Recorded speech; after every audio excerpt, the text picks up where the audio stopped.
Hola a todos.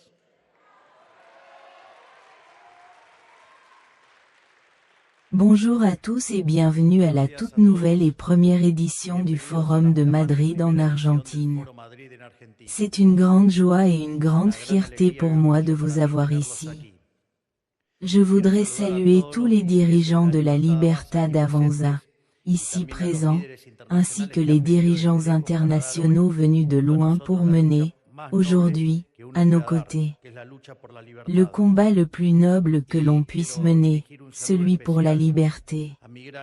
Et je voudrais adresser un salut particulier à mon grand ami, Santiago Abascal, qui est l'auteur intellectuel et l'inspiration derrière ce forum. Aujourd'hui, je vais vous parler de deux phénomènes qui, bien que particulièrement pertinents pour notre pays, peuvent également être observés dans les principaux pays du monde occidental.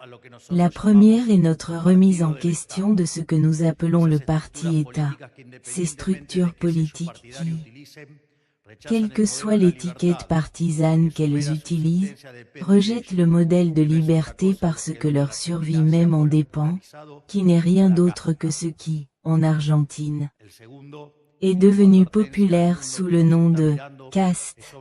Le deuxième point, et un avertissement au monde qui nous observe, concerne la raison pour laquelle il est si difficile de sortir de l'abîme sans fond qu'est le socialisme. Je dis souvent que, dans un certain sens, nous, les Argentins, sommes les prophètes d'un avenir apocalyptique, un avenir que nous avons déjà vécu, mais que le reste de l'Occident a encore devant lui. Je dis cela parce que, malheureusement, les idées qui ont plongé l'Argentine dans la misère sont de plus en plus populaires dans les principaux pays du monde libre. Et les idées et les valeurs mêmes qui ont conduit le développement mondial indéniable des 250 dernières années sont oubliées ou remises en question. Il faut le répéter ad nauseam car beaucoup de gens le sous-estiment. Les 250 dernières années ont été le théâtre de l'exploit civilisateur le plus important de l'histoire de l'humanité. Et ce processus a été rendu possible principalement par le développement du capitalisme de libre entreprise à travers le monde, qui a renforcé l'humanité sur le plan économique, social, scientifique, culturel et dans toutes les dimensions de la vie humaine. En d'autres termes, cette période d'expansion de la durée de vie humaine a été possible parce que les trois droits fondamentaux de l'homme ont été cultivés, respectés et même, lorsque nécessaire, défendus bec et ongles. Le droit à la vie, à la liberté et à la propriété.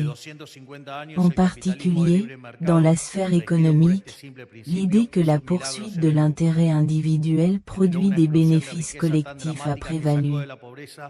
Comme le dit Adam Smith, et que, par conséquent, l'entrepreneur, qui risque du capital à la poursuite du profit, est un bienfaiteur social. Et non un méchant qui gagne aux dépens de ceux qui perdent le plus, comme la gauche rancunière voudrait nous le faire croire. Pendant 250 ans, le capitalisme de marché libre, régi par ce principe simple, a fait des miracles dans le monde entier. Elle a ainsi généré une explosion de richesse si spectaculaire qu'elle a sorti 90% de la population de la pauvreté, atteignant le point où, en 2020, seulement 5% de la population mondiale vivait dans l'extrême pauvreté. Aujourd'hui, une personne de la classe moyenne a un meilleur niveau de vie qu'un roi il y a 200 ou 300 ans. Ce n'est donc pas un hasard si les pays les plus libres ont connu une croissance 2 fois supérieure à celle des pays réprimés et qu'ils ont un PIB par habitant 12 fois supérieur à celui des pays réprimés, qui comptent 25 fois moins de pauvres dans le format standard, et 50 fois moins dans le format extrême. Ce dernier fait terrifier les socialistes car ils ne peuvent pas supporter l'idée qu'une personne pauvre puisse prospérer grâce aux mécanismes du marché et sans l'aide d'un politicien. Parfois, je ne sais pas s'il s'agit d'une question d'arrogance fatale ou si c'est une question de remise en question de leur modèle économique. Mais c'est une autre discussion. Durant les 125 premières années de ce processus, nous, les Argentins, avons été à l'avant-garde du développement mondial et la société dans son ensemble a bénéficié des richesses générées par ce modèle. Avec le soleil du marché libre qui brille sur la nation, nous sommes passés en quelques décennies d'un pays de barbares au premier pays de l'histoire de l'humanité à éliminer l'analphabétisme. De plus, en 1895, après 35 ans de pleine validité de la Constitution, inspirée par les idées d'Alberdi, nous étions devenus la première puissance mondiale. C'est ce que nous appelons l'âge d'or de l'Argentine. Mais cet âge d'or a pris fin lorsque les dirigeants politiques ont décidé d'abandonner les principes qui nous avaient apporté tant de richesses et d'adopter le modèle d'État actuel et la soi-disant justice sociale, ainsi commença l'ère de l'humiliation argentine, qui se poursuit jusqu'à aujourd'hui, enfin, jusqu'au 10 décembre 2023. Au nom de la justice et de l'égalité, nous avions un État omniprésent, contrôlant et oppressif qui s'arrogeait le droit de voler les uns pour donner aux autres. Selon le caprice du bureaucrate en service, au nom de la solidarité, nous avons eu des déficits budgétaires pendant 113 ans, au cours des 123 dernières années. Et je voudrais clarifier quelque chose parce que, au cours de ces 10 années, nous n'avons pas eu de déficit financier parce que l'Argentine était en défaut de paiement. Ainsi, certains rabaissent, remettent en question ou minimisent quelque chose qui n'aurait pas pu être fait en 123 ans. Nous y sommes parvenus dès le premier mois de gestion. Et c'est notre engagement de continuer à le maintenir et, d'ailleurs, j'irai bientôt, au Congrès national argentin, expliquer les fondements du déficit zéro pour en finir, une fois pour toutes, avec ce cancer qu'est le déficit fiscal, les crises fiscales et le désastre macroéconomique qui a plongé l'Argentine dans la pauvreté. Dans ce contexte, avec tant de déficits budgétaires, au cours des 123 dernières années, les créateurs de richesses ont été punis par des impôts impayables et publiquement condamnés comme des méchants. Les impôts n'étant pas suffisants pour financer le déficit, on a contracté une dette qui est rapidement devenue impayable. Et quand personne n'a plus voulu nous prêter, parce que nous étions devenus le plus grand défaillant en série de l'histoire moderne, ils ont commencé à imprimer de l'argent sans discernement. Le même cycle a commencé et s'est terminé une douzaine de fois, punissant la société à mesure que les politiciens et leurs amis, ou leurs proches, devenaient de plus en plus riches. Pendant 100 ans, nous avons été détournés de la vie de progrès que le reste du monde libre continuait de promouvoir, tandis que tous les pays, intégrés au système mondial, se développaient. Nous avons abandonné la position privilégiée d'où nous étions partis et gaspillé le capital que nous avons accumulé avec tant de peine. Et sommes passés du PIB par habitant le plus élevé du monde à une nation où aujourd'hui 60% de la population est pauvre. Et tout cela a été fait avec un seul objectif: transférer la richesse de la société dans son ensemble vers les politiciens de l'époque et leur clientèle. C'est ce que nous appelons le parti d'État.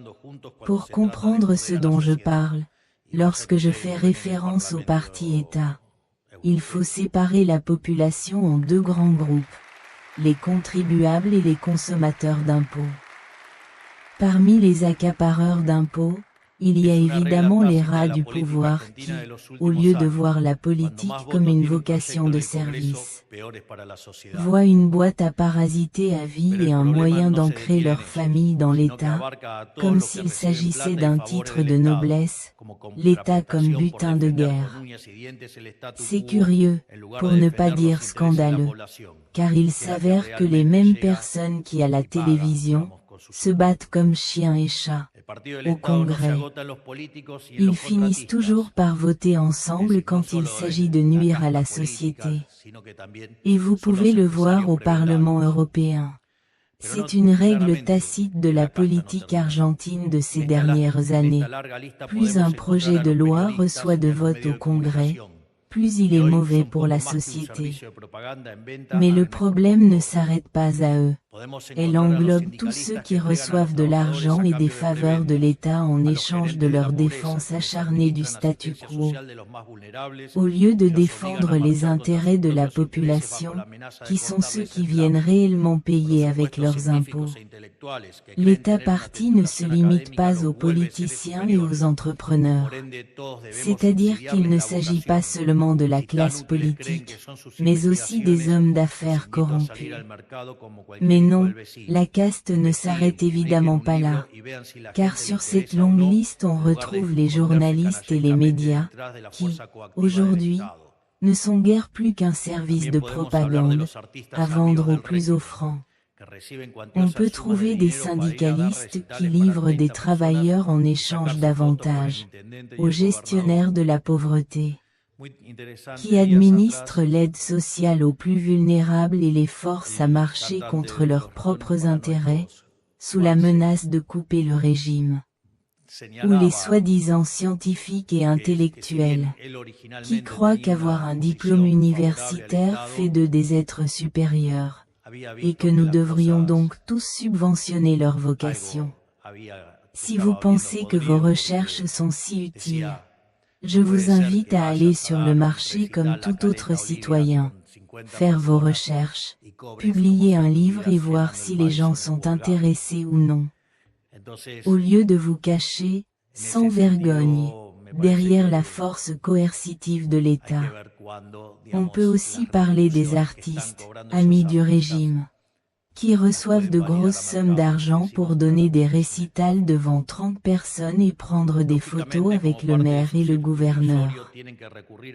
Très intéressant, il y a quelques jours, le chanteur de Los Ratón Paranoico, Juanes, a souligné que même s'il avait initialement une position en faveur de l'État, il avait vu que quelque chose n'allait pas parce qu'il a dit.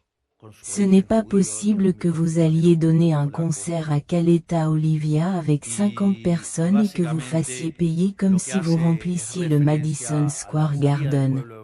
Donc, dans ce sens, il me semble qu'il faut voir quand la rémunération que reçoivent ces artistes peut être validée par le marché, car sinon, c'est clairement une arnaque. Logiquement, dans le cadre de leur cirque ridicule, ils doivent recourir à des sophismes tels que le fait que ces récitals sont gratuits, mais comme nous l'a appris Milton Friedman, il n'y a pas de repas gratuit. Cette phrase, d'ailleurs, de Milton Friedman, a en fait à voir avec son origine juive. Milton Friedman était un juif polonais et, fondamentalement, ce qu'il fait est une référence à l'exode du peuple hébreu d'Égypte, et cela a à voir avec le fait que le poisson gratuit les a essentiellement ramenés en Égypte, c'est-à-dire qu'en Égypte, le poisson était gratuit, mais il n'était pas gratuit parce qu'en échange de cela vous perdiez votre liberté. Et cette lutte continue, la lutte qui persiste aujourd'hui. Et il est également important de savoir à quoi ressemblait cette lutte pour le peuple hébreu, en quittant l'Égypte, car il y a une partie que peu de gens connaissent, où l'on croit que lorsque le peuple hébreu a quitté l'Égypte, ils sont tous partis. Malheureusement ce n'était pas comme ça. Comme le dit la Torah, 1 sur 5. Je veux donc que vous sachiez que vous appartenez au groupe courageux, les 20%, qui ont et font ce qu'ils doivent faire pour embrasser les idées de liberté. Et que même les vôtres peuvent aller à l'encontre de ce que vous recherchez, c'est-à-dire la liberté. Pour revenir à la logique du discours, on peut aussi parler de prestataires de services. Un système décrépit, qui subventionne l'offre plutôt que la demande. De cette façon, on parvient uniquement à détruire complètement la concurrence en garantissant des monopoles à des amis qui fournissent des services de très mauvaise qualité, sans aucune crainte de perdre leurs clients. Il existe de nombreux mécanismes par lesquels une sorte d'apartheid démocratique a été établie, dans lequel les politiciens, leurs amis, partenaires, fournisseurs et clients vivent des vies parallèles à celles de la société ordinaire, inconscients de la plupart de ces problèmes et profitant des nombreux privilèges qu'ils déguisent en droits. Et tout cela au prix de la sueur et de l'obéissance de citoyens sans défense, qui n'ont pas eu de place à la table du pouvoir et sont obligés de financer, par la coercition, un parti auquel ils n'ont jamais été invités. Il faut comprendre, une fois pour toutes, que le système des privilèges politiques et l'appauvrissement du reste de la société sont les deux faces d'une même médaille. Ce système d'apartheid a montré son visage le plus grotesque pendant la pandémie, qui a laissé des gens sans emploi et des enfants non scolarisés, pendant plus d'1 an. Tandis que des politiciens qui se vantaient de sauver des vies volaient des vaccins pour leurs amis. Imaginez ce que vaut la vie de ces gens pour ces gens, ici en Argentine et dans le monde entier.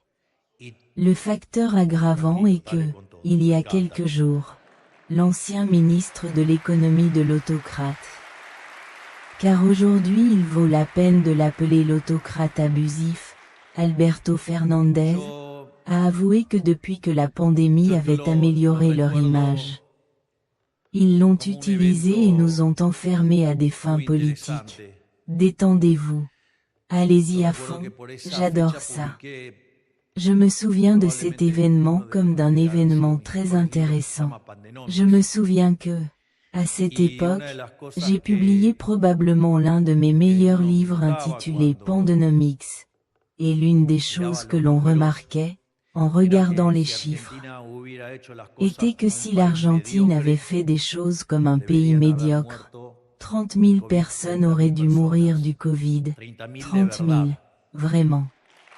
Cependant, cette quarantaine criminelle a fini par tuer 110 000 personnes de plus que ce qui aurait été normal.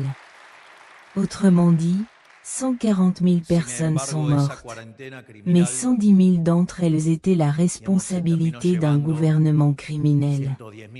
Un gouvernement qui, lorsqu'on lui a fait remarquer ce qui se passait, a envoyé ses hommes de main des médias. Ces journalistes corrompus, maniant les enveloppes et avides de publicité, pour persécuter tous ceux d'entre nous qui critiquaient la quarantaine. Ils se sont vantés d'être un gouvernement de scientifiques et, du haut de cette chaire, ils ont accusé tout le monde, y compris les professionnels de la santé complices. Un jour, quelqu'un étudiera ou analysera, en Argentine, pourquoi, si les tests étaient la solution pour combattre une épidémie mondiale, en Argentine, si peu de tests ont été effectués. Il n'y a aucun doute là-dessus, mais je fais partie du pouvoir exécutif, pas du pouvoir judiciaire, les gars. Et les journalistes, qui ont tant célébré la présence de l'État, qui ont tant célébré le « rester à la maison », sont aussi complices de cela.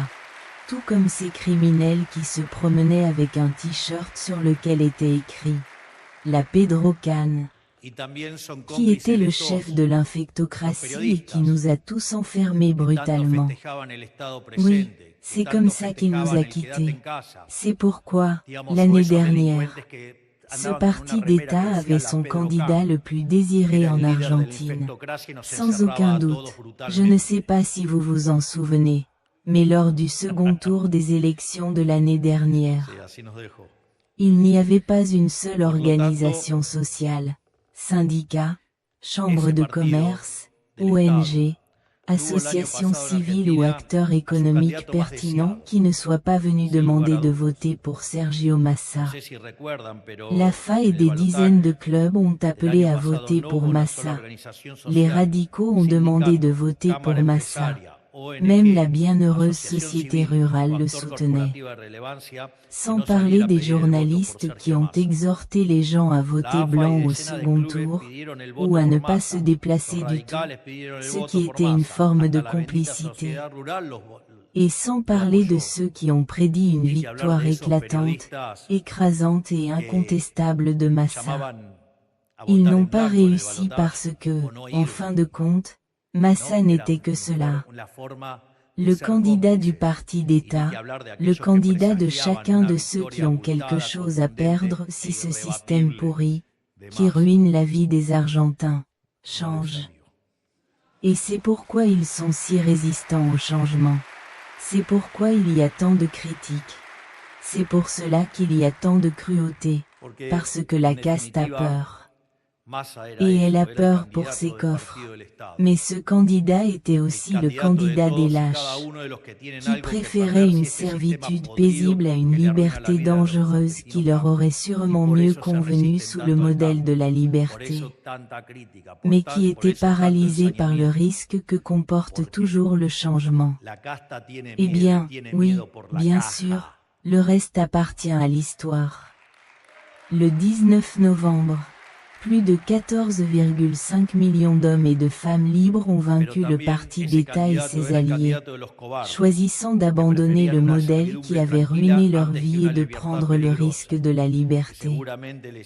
Même si nous savions très bien à quel point la transition allait être difficile sur le plan économique, nous lui avons toujours dit la vérité. S'il y a une chose dont vous pouvez m'accuser, c'est que je dis toujours ce que je pense. Et à toute fin pratique, vous verrez que je fais toujours ce que je dis, c'est-à-dire que ma parole est tenue. Et l'important c'est que nous soyons conscients que ce n'était que la première victoire d'une guerre qui est beaucoup plus longue. Car nous devions désamorcer l'hyperinflation plantée qui se dirigeait vers 17 000% par an. Nous avons dû assainir le bilan d'une banque centrale dévastée qui profitait des dépôts des gens. Équilibrer un déficit budgétaire consolidé de 15 points de PIB et répondre à une situation d'endettement massif. Tout cela en même temps. Je vous préviens que si je commence à faire toute la description, cela me prendra 1 heure et je ne veux pas gâcher votre journée avec une présentation aussi longue. Parce que, par le décret 70 et la loi fondamentale, ainsi que par d'innombrables mesures quotidiennes, nous mettons en œuvre les plus grandes réformes structurelles de l'histoire en matière de déréglementation fiscale, du travail, bureaucratique et économique, sans lesquelles il n'y aurait pas de reprise économique. À cet égard, je tiens à vous dire que la plus grande réforme structurelle jamais mise en œuvre en Argentine a été celle mise en œuvre sous le gouvernement de Carlos Saúl Menem au début des années 1990. Et la réforme que nous avons mise en œuvre et qui est en vigueur, entre la loi de base et le décret 70 est 8 fois plus grande que cette réforme. Ainsi, non seulement nous mettons en œuvre la plus grande réforme structurelle de l'histoire de l'Argentine en moins de 9 mois, mais nous l'avons également fait avec le soutien de 15% de la Chambre des députés et de 10% du Sénat. Je veux donc que vous sachiez que nous sommes déterminés à être le meilleur gouvernement de l'histoire et que, grâce à ce que nous avons fait, nous en avons déjà fourni plus que suffisamment de preuves, parce que nous devons gouverner un pays dans les pires conditions économiques jamais héritées, avec des indicateurs typiques d'un pays en guerre, et parce que nous devons le faire en tant que présidence avec le moins de soutien politique de l'histoire, c'est-à-dire le gouvernement avec le moins de représentants, de sénateurs, de gouverneurs et de maires de l'histoire de la démocratie. Mais, sans aucun doute, celui qui a fait preuve du plus de conviction tout au long de l'histoire de l'Argentine. Et aujourd'hui, après avoir maîtrisé l'inflation, puisqu'elle est sur une trajectoire descendante, ayant arrêté le dollar, après avoir réalisé des excédents budgétaires et commerciaux durables pour la première fois en 20 ans et avoir attiré des investissements de plus de 50 milliards de dollars, nous y parvenons. Après avoir fait tout cela, la grande majorité des politiciens, des journalistes, des associations civiles et d'autres acteurs du monde des affaires continuent de crier et de nous traiter d'insensibles et de cruels, et ils le font au nom des pauvres, tandis que, dans le même temps, ils mettent des bâtons dans les roues en espérant que tout exploserait.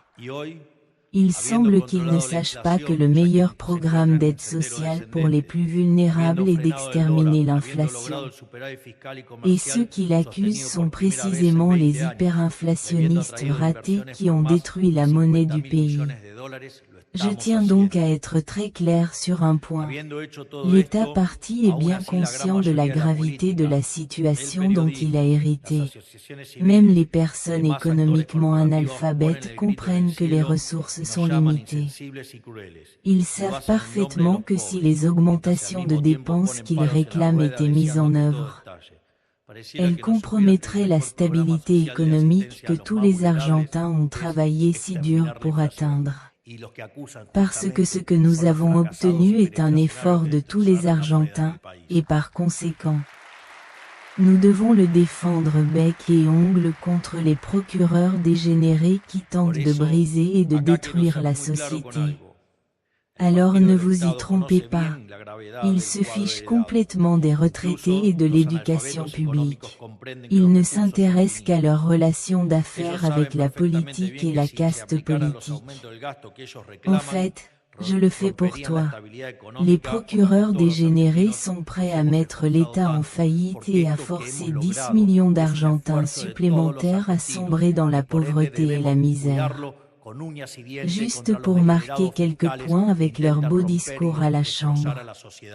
D'ici, vous pouvez voir leur croc. Et maintenant, lorsque nous discuterons du budget, la même chose va se produire. Ils feront tout leur possible pour que le budget ne soit pas adopté. Parce qu'un budget libéral et austère signifie la fin de milliers d'emplois. Et puisqu'ils sont le parti de l'État, ils doivent maintenir en vie le modèle d'État actuel, car c'est ce qui les nourrit.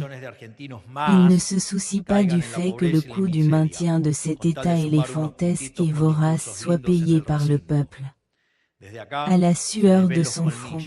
Et je vous en dis plus, il faut que le modèle de liberté échoue sur toute la ligne, car si les choses vont bien pour nous, quand l'activité reprendra et que les Argentins ordinaires pourront se débrouiller seuls sans recevoir d'aide de la politique, que feront-ils alors?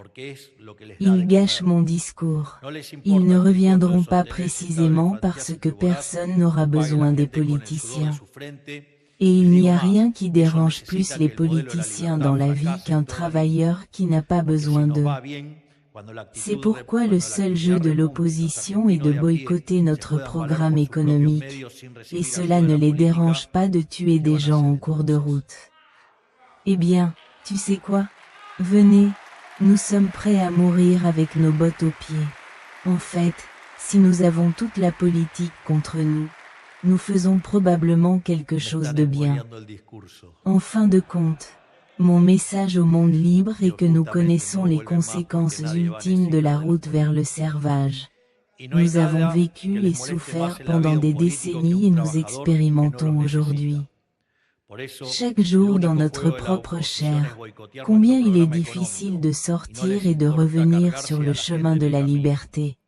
car la machine a généré la misère, qui est le modèle de l'État actuel, se comporte comme une grande fraternité dans laquelle tant de personnes, de partis, d'associations et même de secteurs entiers de la vie argentine sont intéressés, qui feront l'impossible pour que ce système persiste. Flirter avec le socialisme peut paraître gratuit au premier abord. Cela peut sembler politiquement rentable, mais à long terme, cela crée toujours un monstre vorace et destructeur. Ce n'est pas pour rien qu'ils ont toujours été un échec économique, social et culturel. Et n'oublions jamais qu'ils ont assassiné 150 millions d'êtres humains. C'est pourquoi, comme je vous l'ai dit lors de mon séjour à Madrid il y a quelques mois, la bataille culturelle n'est pas quelque chose que l'on entreprend ou que l'on abandonne selon nos convenances, mais plutôt un engagement inaliénable que l'on doit toujours assumer, où que l'on soit. Peu importe que vous soyez un travailleur, un étudiant, un entrepreneur, un professeur, comme je l'étais il y a quelques années encore, ou un président, comme je le suis aujourd'hui. Et plus le niveau de responsabilité est élevé, plus le niveau d'influence est élevé, plus le sens du devoir doit être ressenti. C'est intéressant parce que Santiago a décrit, très généreusement, l'impact international que génère ce que nous faisons en Argentine et, évidemment, en tant que leader de ce mouvement, je me trouve au premier rang et j'ai un niveau d'exposition important et, évidemment, les rats domestiques sales, ratés et lilliputiens sont profondément dérangés par cela. Et cela va de la critique des voyages, aux critiques des idiots qui disent que j'ai été élu pour gouverner et non pour être populaire. Il faut leur dire que l'inflation de 17 000% est en train de chuter à 35% et que, bien que l'inflation induite est à des niveaux de 5%, 6% par an, ou avoir réalisé un excédent budgétaire. Ce que personne n'a réalisé au cours des 123 dernières années, ou assainir le bilan de la Banque centrale en 7 mois, alors que tout le monde pensait que c'était impossible, ou réaliser la plus grande réforme structurelle de l'histoire. Non seulement je place l'Argentine au sommet du monde, étant l'un des 2 hommes politiques les plus connus au monde, avec Donald Trump, mais j'ai également le meilleur gouvernement de l'histoire de l'Argentine. Donc, comme je le disais, plus le niveau de responsabilité est élevé, plus l'influence est grande. C'est-à-dire qu'ils doivent élever la voix de plus en plus fort. Parce que nos adversaires ont toujours l'avantage. Nous ne pouvons pas nous permettre de relâcher nos efforts, car ils ont leurs citoyens impliqués, à tous les niveaux de l'État. Ils ont la force des syndicats et des organisations sociales. Ils ont des hommes d'affaires corrompus qui vivent au crochet de l'État et les financent. Ont des organisations supranationales, des ONG, des médias, des journalistes publicitaires et l'industrie du divertissement. En d'autres termes, ils ont véritablement construit une hégémonie, non seulement en Argentine mais dans le monde entier, avec un appareil de propagande capable de faire remettre en question les faits les plus fondamentaux de leur propre existence. Il n'y a rien de plus intéressant que de voir l'agenda vert, l'agenda environnementaliste, ou si vous poussez cet agenda à l'extrême, pour éviter de polluer la planète, vous devriez directement éliminer la vie humaine. Il faut être fou pour arriver à ce niveau de folie, et tout cela par ignorance, car s'ils comprenaient même vaguement comment fonctionne le système des prix, ils se rendraient compte que la seule solution est la liberté et ne pas laisser l'État ruiner nos vies. Mais, bien sûr, ils vivent de cette activité d'État. et ils ne lâcheront pas un pouce. Ils s'accrocheront à cette hégémonie à tout prix et feront tout leur possible pour accumuler toujours plus de pouvoir. En d'autres termes, nous ne pouvons pas nous permettre de nous détendre car, regardez autour de nous, ce qui se déroule sous nos yeux est un véritable film d'horreur. Regardons l'Europe, la Grande-Bretagne, la France, leaders historiques du monde libre, aujourd'hui déchirés par des conflits culturels et sociaux récurrents. La réponse des gouvernements est l'oppression et la censure. Regardons la dictature meurtrière du criminel Maduro au Venezuela, qui à ce stade, est, directement, un cimetière humain. Où l'on avance Noël à octobre pour cacher qu'ils ont commis la fraude électorale la plus grave de l'histoire et où maintenant, on emprisonne celui qui a gagné les élections. Tandis que, le monde libre, reste les bras croisés. Il faut comprendre, une fois pour toutes, que pour que le mal triomphe, il suffit que les justes ne fassent rien. Avec leur position tiède et politiquement correcte, ou les imbéciles du centrisme bien pensant. Tout ce qu'ils réussissent à faire, c'est que la foule immonde de gauche nous submerge. De plus, il existe encore des dégénérés, en Argentine, qui sont nostalgiques de la révolution bolivarienne. Et enfin, regardons le Brésil, où la justice, accro au pouvoir du PT, interdit actuellement X, qui n'est rien d'autre que l'espace public, où les citoyens brésiliens et du monde peuvent exprimer leur voix et exprimer leur dissidence. C'est-à-dire qu'ils veulent interdire l'espace où les citoyens échangent librement leurs idées. Qui d'autre qu'un tyran, qui a tort sur toute la ligne, peut cautionner un tel acte d'oppression? Je vous préviens qu'une grande partie du journalisme national, incapable de tolérer la liberté des réseaux, se plaint de l'ancien format Twitter, censuré par les woke. En d'autres termes, ils réclament le droit à la liberté d'expression, mais il s'avère que la liberté d'expression est réservée à eux seuls, et la censure à ceux qui pensent différemment. C'est ça la liberté, les gars? S'il vous plaît, pourquoi ne prenez-vous pas un moment pour vous écouter et voir à quel point vous essayez de parler de liberté de manière dégoûtante et répugnante, alors que vous persécutez ceux d'entre nous qui défendent vraiment la liberté?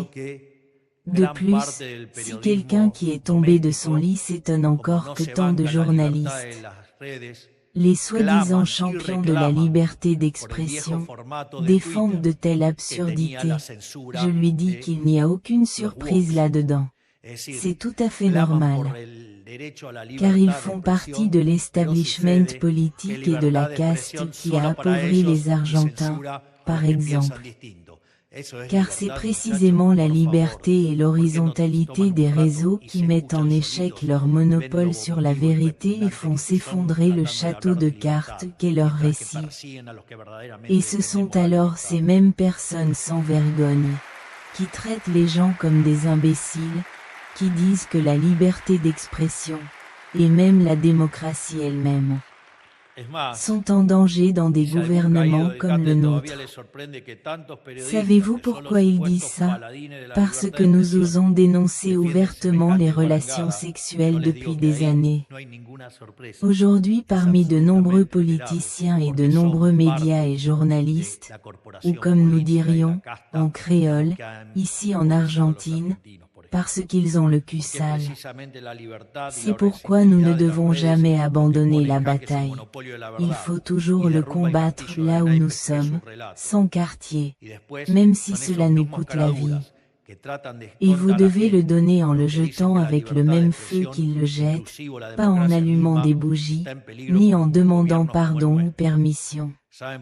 Nous avons déjà vu où mène ce chemin des tièdes, car comme le disent les saintes écritures, ils nous attaquent, pleins d'insolence et d'impiété, pour nous exterminer, nous, nos femmes et nos enfants, et pour s'emparer de nos dépouilles. Nous, En revanche, nous luttons pour nos vies et nos coutumes. Le ciel les écrasera devant nous, n'ayez pas peur d'eux. Tout cela n'est rien d'autre qu'un formidable rappel de la fragilité de la liberté et des conséquences de sa perte. Il faut le gagner, se battre pour l'obtenir et en prendre soin chaque jour. Car si on y prend garde, même une seconde, on nous l'enlève, et une fois volé, on ne peut plus le rendre, et le récupérer devient une tâche titanesque, comme on le voit aujourd'hui en Argentine. Comme l'a dit Thomas Jefferson, le prix de la liberté est une vigilance éternelle.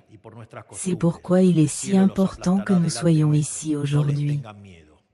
Car les valeurs et les libertés fondamentales qui ont fait de l'Occident l'exploit civilisateur le plus important de l'histoire de l'humanité sont véritablement en danger, tant dans la région que dans le monde entier. Et tu connais le seul moyen d'avancer, avec loyauté les uns envers les autres, avec organisation et avec foi dans la justesse de nos idées. C'est seulement ainsi, à long terme, que nous réussirons, même si tout est contre nous, et c'est pourquoi votre initiative est si importante, Santiago. Et pourquoi nous vous devons tant et pourquoi nous vous sommes éternellement reconnaissants pour votre énorme travail et votre initiative. Merci, Santiago. Cette semaine coïncide également avec la paracha Shoftim, dans le calendrier des lectures des Saintes Écritures. Et ce texte nous laisse deux leçons importantes. L'importance de rechercher la justice comme condition fondamentale d'une société civilisée, mais la vraie justice, la justice impartiale, et non la soi-disant justice sociale que les tyrans administrent de manière capricieuse. Et, à son tour, l'idée que lorsque vous sortez de la guerre, vous ne pouvez réussir que si vous y entrez avec la foi. Celui qui manque de foi aura peur, et celui qui a peur ne sera jamais capable de relever le défi. Personne ne peut bien se battre s'il n'a pas la foi, et nous l'avons certainement, et nous allons mener la bataille, et nous gagnons. C'est pourquoi, en conclusion, je voudrais profiter de cette occasion pour m'adresser spécifiquement à ceux qui composent la Libertad Avanza, notre parti, et à tous ceux qui adhèrent aux idées de liberté. Depuis les dirigeants importants ayant des responsabilités au sein de l'État jusqu'aux plus modestes des militants. Le parti d'État, qui est une autre façon de dire la caste politique, est organisé. Mais il est organisé pour ruiner la vie des bonnes personnes, des travailleurs. La seule façon de les combattre est d'avoir de l'organisation et de la discipline de notre côté. C'est pourquoi nous ne pouvons pas nous permettre de nous disperser et de nous engager dans des conflits internes. Ce n'est qu'en étant unis que nous pourrons être forts.